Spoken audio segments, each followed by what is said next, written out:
안녕하세요. AWS 빌더스 온라인 시리즈에 오신 여러분을 환영합니다. 저는 오늘 나에게 딱 맞는 AWS 컨테이너 서비스 선택 길라잡이 세션을 발표하게 된 AWS 솔루션스 아키텍트 하재영입니다. 그럼 지금부터 AWS의 다양한 컨테이너 서비스에 대해 알아보고 여러분의 비즈니스 상황에 적합한 서비스를 추천해 드리도록 하겠습니다. 오늘 준비된 아젠다입니다. 우선 컨테이너가 무엇이고 컨테이너를 왜 사용하는지에 대해서 알아보겠습니다. 그리고 컨테이너를 생성하는 방법과 모범 사례에 대해서 말씀드리며 저희 AWS에서 제공하는 다양한 컨테이너 서비스에 대해서 살펴보겠습니다. 마지막으로 휴먼 에러를 줄이며 운영의 안정성과 효율성을 향상하기 위한 컨테이너 지원 도구에 대해서 알아보도록 하겠습니다. 컨테이너 기술은 이미 오래전부터 유행하여 많은 회사에서 사용하고 있는데요. 많은 기업에서 애플리케이션을 배포할 때 왜 컨테이너를 사용하는 것일까요? 우리는 먼저 컨테이너에 대해서 알아보도록 하겠습니다. 컨테이너가 각광을 받게 된 것은 빠르게 변하는 시장에서 예측할 수 없는 고객의 요구사항이 기인합니다.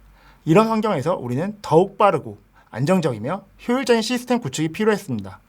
이러한 환경에서 비즈니스의 목표를 달성하기 위해서는 신뢰할 수 있는 인프라 환경에서 애플리케이션 개발에만 집중할 수 있어야 하며 고객의 트래픽에 따라 유연하게 대응할 수 있어야 합니다. 그리고 무엇보다 보안에 안전해야 합니다. 이러한 목표를 이루기 위해서는 컨테이너 기술이 등장하게 되었습니다. 우리가 애플리케이션을 개발할 때를 생각해보면 우리는 우선 비즈니스 로직을 코드로 구현을 해야 합니다. 그리고 데이터를 저장하고 사용하기 위해 데이터베이스를 활용하며 이를 연결하기 위한 환경 변수들은 설정 파일로 분리합니다. 또한 코드 개발을 위해 여러 가지 라이브러리와 프레임워크를 사용하게 되며 이렇게 개발된 코드는 런타임을 통해 빌드되고 실행됩니다. 개발자분들은 자신의 로컬 환경에서 열심히 개발하고 만들어진 결과물을 자유롭게 개발 환경에서 테스트를 합니다. 그리고 나서 프로덕션과 유사하게 만들어 놓은 스테이징 환경에 배포를 하고 검증 단계를 거친 후에 비로소 프로덕션 환경에 배포를 하고 있습니다. 개발 초기에는 시스템, 서비스를 위한 코드량이나 라이브러리 수가 많지 않을 수 있지만 비즈니스가 성장하고 다양한 기능이 추가되면서 각각의 환경별로 다른 버전을 갖고 있는 경우가 많으며 이로 인해 개발자 환경에서는 잘 실행되지만 스테이징 그리고 프로덕션 환경에서 정상적으로 동작하지 않아 많은 분들이 이를 해결하기 위해 고생하신 경험이 있을 것입니다. 이러한 낭비 요소를 해결하는 방법이 없을까요? 컨테이너는 선박 안에 물건을 싣는 것처럼 앞서 말씀드린 애플리케이션 구성 요소인 코드와 여러 의존성 라이브러리 그리고 런타임 엔진까지 모두 포함합니다.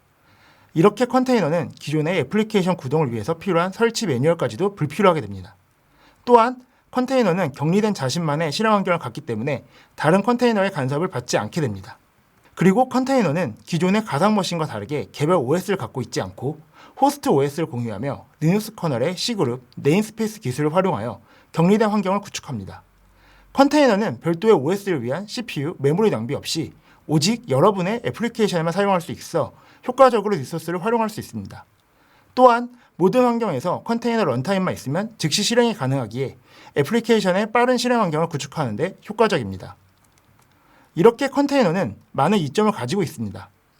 모든 환경에서 일관되게 보안을 향상할 수 있고 인프라 자원과 관리 비용을 개선하며 뛰어난 이식성을 통해 애플리케이션을 빠르게 개발하고 배포할 수 있습니다.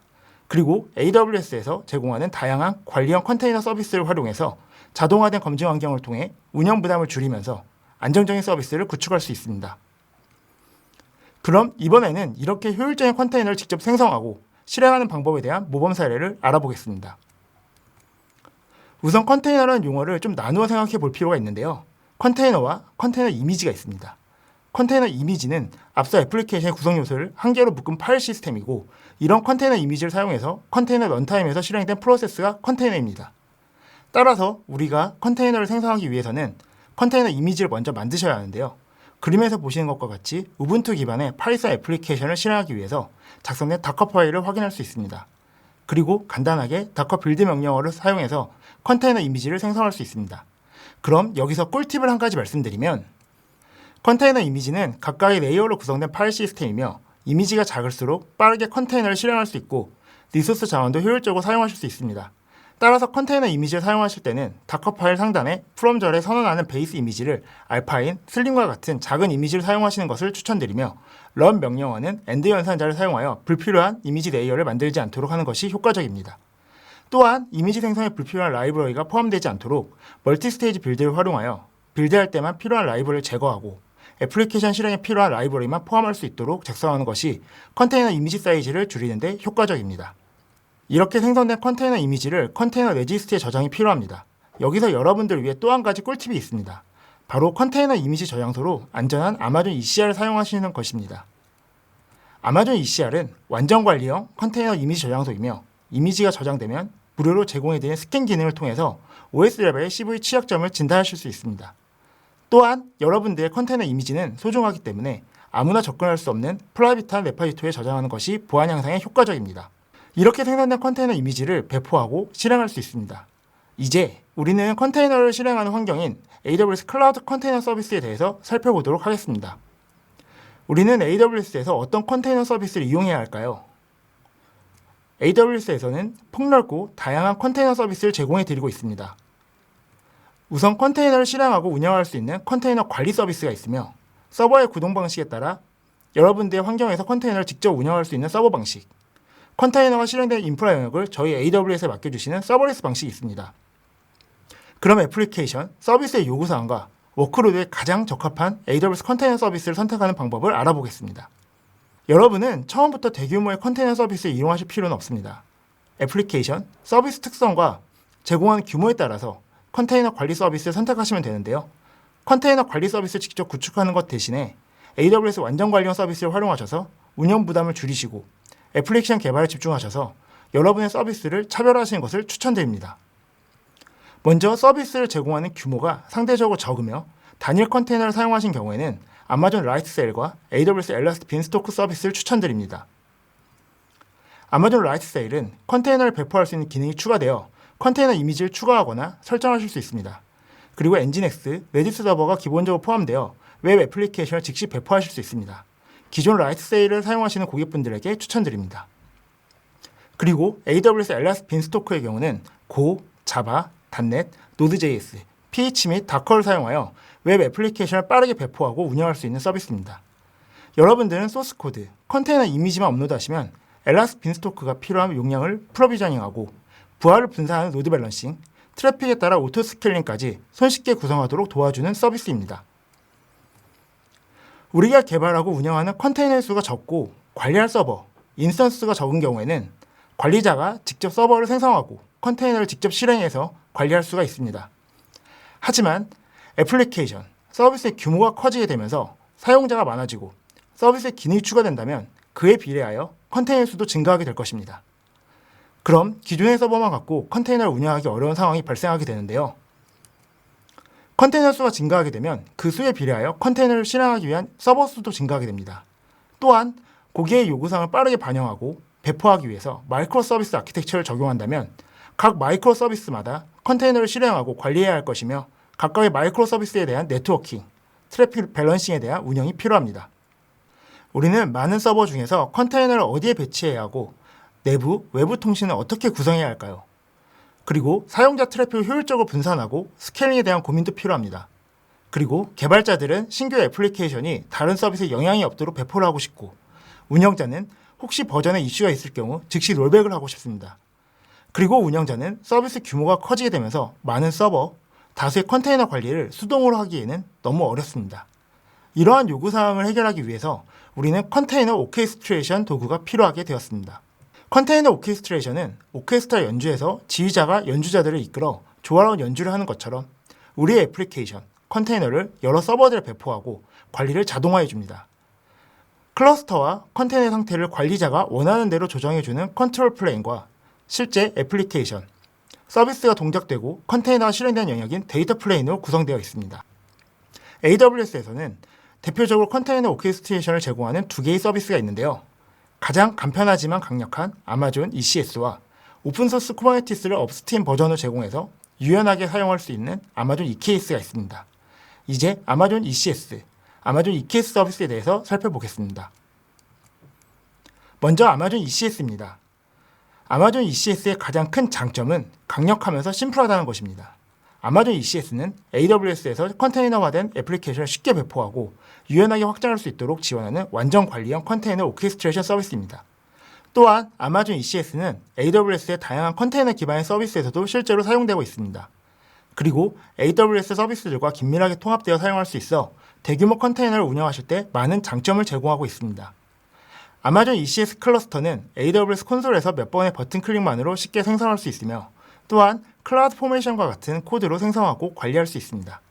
여러분들의 애플리케이션이 실행되는 데이터 플레인을 구성하는 방식으로는 아마존 EC2 인스턴스 방식과 AWS 파게이트 서버리스 방식이 있습니다. EC2 인스턴스는 여러분들의 VPC 환경에서 생성되어 직접 운영과 관리를 하실 수 있고 AWS 파게이트는 AWS가 관리하는 인스턴스에 생성되어 컨테이너가 실행됩니다. 따라서 여러분은 파게이트를 이용하시면 관리할 서버가 없기 때문에 편리하게 서비스를 구축하고 효율적으로 운영하실 수 있습니다. 아마존 ECS의 구성 요소는 ECS 클러스터와 ECS 서비스 그리고 ECS 태스크로 구성되어 있습니다.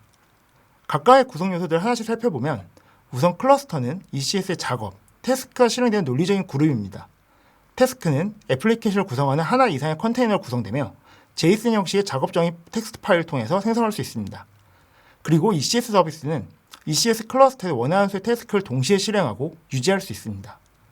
혹시 태스크가 어떤 이유로든 실패하거나 중지하면 아마존 ECS 서비스 스케줄러가 작업 정의에 따라 다른 인스턴스를 시작하는 방식으로 작동됩니다. 이로써 서비스는 원하는 수의 태스크를 유지할 수 있습니다. 앞서 말씀드린 ECS 구성 요소에 대해 다시 한번 정리를 해보면 아마존 ECS 클러스터에서 태스크는 작업 정의를 통해서 생성할 수 있습니다. 그리고 ECS 서비스는 작업 정의와 연결되어 태스크의 개수를 지정된 수만큼 유지할 수 있습니다. 또한 서비스는 로드 밸런서와 연계해서 외부의 트래픽을 분산하는 역할도 수행합니다. 다음은 또 한 가지 AWS 컨테이너 오케스트레이션 서비스인 아마존 EKS에 대해서 알아보겠습니다. 뉴클리어스 리서치에서 수행한 연구 결과에 따르면 클라우드 환경에서 실행되는 컨테이너 수가 압도적으로 많으며 그 중에서 80%가 AWS 클라우드였습니다. 또한 클라우드 환경에서 구동되는 쿠버네티스는 82%가 AWS에 실행되고 있습니다. 화면에서 보이는 지표에서 알 수 있듯이 AWS 컨테이너 서비스는 계속해서 발전하고 있습니다. 쿠버네티스는 짧게 맨 앞에 K와 마지막 S 사이에 8개의 0단어를 추적해서 K8S라고 부릅니다. 아마존 EKS를 소개해드리기에 앞서서 쿠버네티스 아키텍처와 각각의 컴포넌트에 대해서 잠시 살펴보도록 하겠습니다. 쿠버네티스는 마스터 노드와 워커 노드로 구성되며 컨트롤 플레인이라고 부르는 마스터 노드에는 API 서버, 컨트롤러 매니저, 스케줄러, LCD와 같은 구성 요소가 있습니다. 그리고 데이터 플레인, 워커 노드에는 여러분들의 애플리케이션인 컨테이너가 실행되고 통신할 수 있도록 큐블렛, 큐벳 프록시가 있습니다. 그럼 각각의 컴포넌트의 역할에 대해서 알아보도록 하겠습니다. 먼저 컨트롤 플레인부터 살펴보면 가장 중요한 API 서버가 있습니다. API 서버는 쿠버네티스 API를 노출하는 컴포넌트이며 쿠버네티스 컨트롤 플레인의 프론트엔드 역할을 수행합니다.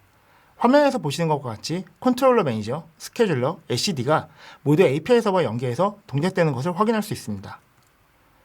컨트롤러 매니저는 한 개 이상의 컨테이너를 포함하고 있는 파드를 복제하거나 인스턴스 노드를 제어하는 역할을 수행합니다. 컨트롤러 매니저는 디플로이먼트 컨트롤러, 레플리카 셋 컨트롤러, 노드 컨트롤러 등이 있으며 앞서 살펴본 API 서버를 모니터링하면서 관리자가 요청한 파드, 애플리케이션 개수를 유지하는 역할을 수행합니다. 그리고 스케줄러는 파드를 어떤 워커노드에 할당해야 할지를 선택해주는 역할을 수행하는데요. 만약 워커노드에 배포되지 않은 펜딩된 파드가 있다면 API 서버를 모니터링하고 있다가 실행할 노드를 선택해주는 역할을 수행합니다. 컨트롤 플레인의 마지막 컴포넌트인 LCD는 노드의 상태, 파드의 상태 값을 키 밸류 형태로 데이터를 저장하고 제공해주는 역할을 담당합니다. 지금부터는 데이터 플레인, 워커노드의 구성 요소에 대해서 잠시 살펴보겠습니다. 먼저 큐블렛이라고 하는 에이전트가 있으며 큐블렛은 모든 인스턴스 노드에 한 개씩 실행이 됩니다. 컨트롤 플레인의 요청을 받아서 파드에서 컨테이너 동작하도록 관리하며 각각의 워커노드가 정상적인지 CPU, 메모리 사용률과 같은 정보를 컨트롤 플레인부터 전달하는 역할을 수행합니다. 또 한 가지 데이터 플레인에서 중요한 큐벳 프록시가 있습니다. 큐벳 프록시는 워커노드에서 실행되는 네트워크 프록시로 노드의 네트워크 규칙을 관리합니다. 화면에서 보이시는 워커노드 내에 IP 테이블 룰을 업데이트하고 파드 간의 통신과 외부의 트래픽을 컨테이너에 전달할 수 있도록 라우팅 룰을 설정하고 업데이트하는 역할을 수행하게 됩니다. 마지막으로 파드입니다. 파드는 쿠버네티스 애플리케이션의 기본 실행 단위이며 파드 내에는 한 개 이상의 컨테이너가 존재할 수 있고 각각의 파드는 사설 IP를 할당받아서 실행이 됩니다. 파드는 CPU 스로틀링, 아웃 오브 메모리 이슈로 인해 휘발성으로 삭제되거나 재생성될 수 있습니다. 그때마다 파드의 IP는 변경이 발생하게 되는데요. IP가 변경되는 파드가 지속적으로 통신하기 위해서는 쿠버네티스에서 서비스라고 하는 오브젝트를 통해서 해결하실 수 있습니다. 쿠버네티스는 앞서 말씀드린 아마존 ECS에 비해서 알아야 할 것도 많으며 초기에 러닝 커버가 높은 것도 사실입니다. 이렇게나 복잡한 쿠버네티스, 우리는 애플리케이션 개발에 집중하고 컨테이너 배포만 할 수는 없을까요? 지금부터는 쿠버네티스의 컨트롤 플레이는 저희 AWS가 책임지고 관리해드리는 아마존 EKS를 소개해드리겠습니다. 아마존 EKS는 쿠버네티스에 대한 전문가가 아니더라도 AWS 클라우드에서 오픈소스 쿠버네티스를 가장 손쉽게 사용할 수 있는 관리형 서비스입니다. 아마존 EKS는 오픈소스 쿠버네티스의 구현 내용을 수정하지 않고 제공하여 오픈소스 쿠버네티스 생태계의 다양한 솔루션을 그대로 확장해서 유연하게 사용하실 수 있습니다. 쿠버네티스의 컨트롤 플레인과 데이터 플레인은 4개의 마이너 버전을 호환할 수 있어 여러분들이 새로운 버전 업데이트를 위한 충분한 시간을 확보할 수 있습니다. 또한 아마존 EKS는 복잡하고 여러분들이 가장 어려워하시는 쿠버네티스 컨트롤 플레인의 구성과 관리를 책임지고 해드립니다. 화면에서 보시는 것과 같이 쿠버네티스의 컨트롤 플레인의 컴포넌트가 AWS 리전 내 3개의 가용 영역에서 2개 이상의 API 서버와 3개의 LCD 저장소를 안정적으로 구성하고 있습니다. 컨트롤 플레인은 별도의 AWS VPC에 구성되기 때문에 여러분의 AWS 콘솔에서 보실 수도 없으며 관리하실 필요도 없습니다. 그리고 가장 중요한 서비스 애플리케이션은 여러분들의 VPC에서 실행되며 컨트롤 플레인과 ENR을 통해서 안전하게 통신할 수 있습니다. 아마존 ECS에 비해서 복잡한 쿠버네티스지만 아마존 EKS 서비스를 활용하신다면 직접 오픈소스 쿠버네티스를 구축하시고 운영하시는 데 필요한 리소스를 줄이시고 절약하실 수 있습니다. 앞에서 살펴본 쿠버네티스 컴포넌트를 이용해서 파드가 생성되고 외부에서 접속하는 것에 대한 데모를 준비하였습니다. 그 전에 배운 내용을 잠시 확인하고 쿠버네티스 서비스에 대해서 좀 알아보도록 하겠습니다.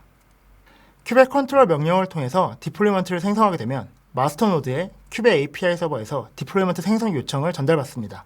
그럼 LCD에 디플로이먼트 생성 요청을 저장하게 됩니다.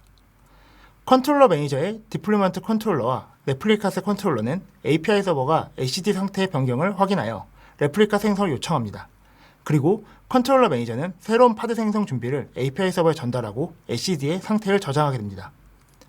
그리고 스케줄러는 큐베 API 서버에 의해 펜딩된 파드를 모니터링하고 파드가 생성될 노드를 할당하여 LCD에 업데이트합니다.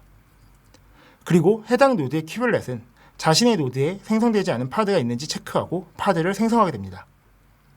쿠버네티스의 파드가 통신할 수 있는 방법인 서비스에 대해서 알아보면 서비스에는 클러스터 IP, 노드 포트, 그리고 노드 밸런서 3가지 타입이 있습니다.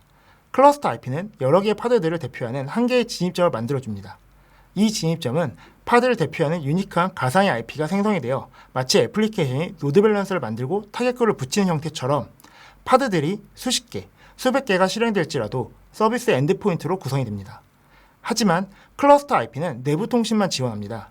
서비스에는 외부와 통신할 수 있도록 노출시키는 방법으로 노드 포트 타입이 있으며 클러스터의 워커 노드는 해당 포트를 오픈하고 트래픽을 인입할 수 있습니다. 또한 로드 밸런서의 타입의 서비스를 생성하게 되면 클라우드 프로바이더의 특정 로드 밸런서를 사용해서 외부와 통신할 수 있습니다. 그럼 지금부터 아마존 EKS 클러스터에 엔진X 컨테이너를 배포하는 데모를 시연해 보도록 하겠습니다. 시간 관계상 미리 아마존 EKS 클러스터 환경을 3개의 워커 노드 구성해 두었으며 잠시 AWS 콘솔에서 구성된 내용을 확인해 보도록 하겠습니다.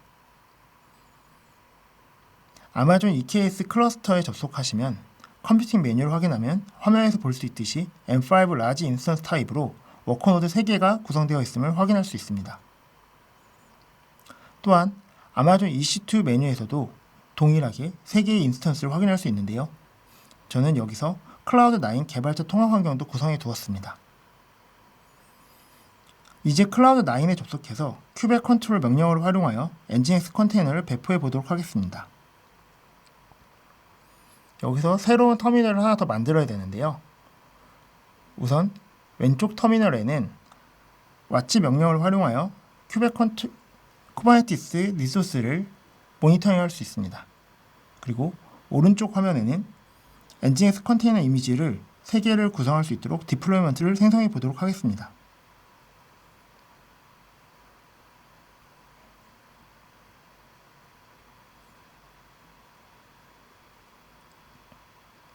옆에 왓치 화면에서 확인할 수 있듯이 레플리카 셋과 파드가 생성된 것을 확인할 수 있습니다.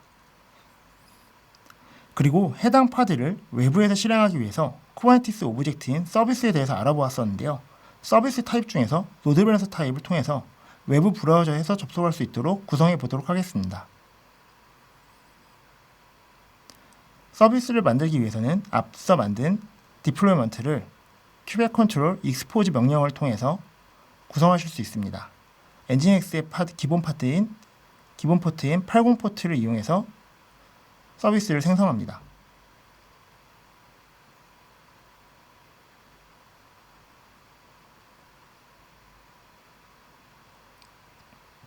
옆에 보시면은 지금 새롭게 생성된 엔진엑스 이름의 서비스를 확인할 수 있으며 익스터널 IP에 DNS 정보가 표시된 것을 확인할 수 있습니다. 그리고 AWS 콘솔로 다시 접속을 하여 EC2 메뉴의 하단에 로드 밸런서를 선택하시면 서비스에 생성된 로드 밸런서가 확인할 수 있습니다.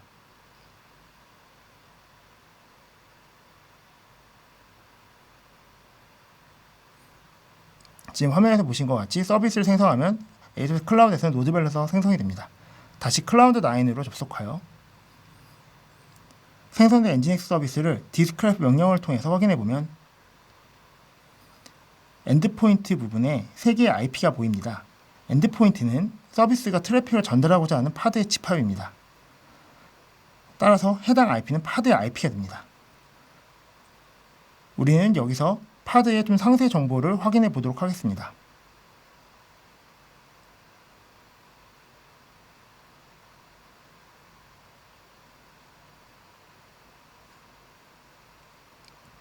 화면에서 보시는 것 같이 엔진엑스 3개의 파드가 IP 정보를 확인할 수 있습니다. 그리고 위에 서비스의 엔드포인트 정보에 동일한 IP 정보가 집합으로 구성된 것을 확인할 수 있습니다. 앞서 말씀드린 것처럼 파드의 통신을 서비스에서 관리하는 것을 확인할 수 있는 부분이죠. 그리고 옆에서 생성된 서비스의 익스터널 IP 주소를 확인해서 브라우저에 접속해 보도록 하겠습니다. 엔진엑스 디폴트 화면이 표시되는 걸 확인할 수 있습니다. 데모에서 보시는 것과 같이 여러분들의 애플리케이션을 컨테이너 이미지로 저장해 두신다면 아마존 EKS 클러스터 환경에서 손쉽게 배포해서 서비스하실 수 있습니다. 다음은 AWS 컨테이너 서비스를 좀 더 쉽고 효율적이며 안정적으로 사용할 수 있도록 도와주는 지원 도구들에 대해서 알아보겠습니다. 일반적인 애플리케이션 개발 라이프 사이클을 살펴보면 한 개의 서비스, 애플리케이션을 개발할 때 많은 개발자들이 소스 코드를 빌드하고 테스트를 거쳐서 상용 환경에 배포를 합니다. 그리고 지속적으로 모니터링을 통해 이슈가 있으면 조기에 발견하고 조치를 하고 계실 겁니다. 이렇게 한 개의 서비스, 애플리케이션이라면 자동화와 효율적인 배포 구성에 대한 고민은 조금은 덜 하실 수도 있을 것 같습니다. 하지만 점점 사용자가 늘어나고 기능이 복잡해지면서 다양한 서비스, 애플리케이션이 생성될 것입니다. 그리고 마이크로 서비스 아키텍처를 적용한다면 우리의 애플리케이션을 수동으로 배포하는 것은 너무나도 위험하고 많은 운영 부담이 생기게 됩니다. 저희 AWS는 개발자를 위한 클라우드 기반 통합 개발 환경인 AWS 클라우드 9부터 여러분의 소스를 저장하는 소스 레파지토리, 자동 빌드 배포를 활용하실 수 있는 AWS 코드 시리즈까지 별도의 인프라 자원을 관리하실 필요 없이 즉시 사용할 수 있는 서비스를 제공해드리고 있습니다. 또한 인프라를 코드로 프로비저닝하여 형성 관리할 수 있는 클라우드 포메이션 서비스와 CDK 소프트웨어 프레임워크를 제공해드리고 있습니다. 이번에는 자동 빌드, 배포 파이프라인을 AWS에서 구축해 보도록 하겠습니다. 개발자분들은 소스 코드를 저장하고 AWS 코드 커밋에 푸시를 하면 코드 빌드를 통해서 안전한 컨테이너 이미지 저장소인 아마존 ECR에 저장을 하게 됩니다. AWS 코드 디플로이를 통해서 QA 검증 환경에 배포하여 테스트를 진행하실 수 있으며 그리고 운영 담당자의 수동 혹은 자동 승인 절차에 따라서 상용 환경에 배포하실 수 있도록 구성할 수 있습니다. 또한 CLI 환경 기반으로 컨테이너 애플리케이션을 쉽게 개발하고 배포 운영할 수 있도록 AWS 코파일럿 서비스를 활용하시면 화면에서 보이시는 CI/CD 파이프라인을 단 명령어 몇 개로 구성할 수 있습니다. 오늘 배운 내용을 요약해보면 애플리케이션을 패키징해서 다양한 환경에 안정적으로 배포할 수 있으며 비용 효율적인 컨테이너 이점에 대해서 알아보았습니다. 그리고 이런 컨테이너 이미지를 생성하고 저장할 수 있는 방법과 모범 사례에 대해서 살펴보았으며 광범위하고 다양한 AWS 컨테이너 서비스 중에서 비즈니스 규모, 컨테이너 개수, 그리고 AWS 사용 경험, 운영 편리성에 따라 선택하실 수 있는 서비스에 대해서 살펴보았습니다. 마지막으로 여러분들이 계속해서 애플리케이션의 개발에 집중하고 비즈니스 차별화를 하실 수 있는 자동 빌드, 배포 도구들을 손쉽게 구성할 수 있는 서비스에 대해서 알아보았습니다. 오늘 살펴본 AWS 컨테이너 서비스 외에도 AWS는 다양한 서비스를 갖고 있습니다. 여러분들이 현재 검토하시거나 개발, 운영 중이신 서비스에 대해서 저와 같은 AWS 솔루션스 아키텍트와 함께 고민하신다면 보다 비용 효율적이면서 운영 부담을 최소화하실 수 있습니다. 제가 준비한 내용은 여기까지이며 몇 가지 추가 전달 사항을 말씀드리겠습니다. 클라우드 전문 지식을 원하신다면 AWS의 스킬 빌더를 추천드립니다. 여기 QR코드를 스캔하시면 AWS의 전문가들이 개발한 600개 이상의 무료 디지털 교육을 접하실 수 있습니다. 또한 클라우드 캐스트 및 실습, AWS 자격증 시험 준비 과정 등 여러분이 원하는 시간에 원하는 내용을 학습하실 수 있도록 준비되어 있으니 꼭 방문해보세요. AWS 빌더스 온라인 시리즈에 참석해주셔서 대단히 감사합니다. 유익한 시간이 되셨길 바라며 설문조사에 참여하여 의견을 주시면 앞으로 더욱 발전된 콘텐츠를 준비하는 데 많은 도움이 됩니다. 감사합니다.